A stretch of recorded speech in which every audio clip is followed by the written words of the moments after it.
Hello everybody, I'm Max, the Executive Director of Ulysses, the writing app. Usually when you'd come to my talk, you'd be sitting here and my presentation would go on there. Unfortunately, it's Corona time and that's not allowed. So instead, I'm going to give you a super short tour of our office. The one thing you'll notice is it's empty. Nobody is here. All the chairs are empty. We try to compensate for that though by putting up the pictures of everybody on their chair. For example, this is Lisa. She works in marketing and support. My talk this year is going to be about getting from idea to finished feature. Our design process in designing our application interface and what it all involves. I'm not going to share too many details, you should come to my talk, but I'm going to show you one thing. Follow me to my desk.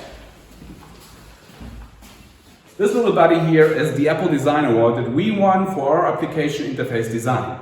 If you want to know the secret sauce that went into this and how we got it, come to my talk.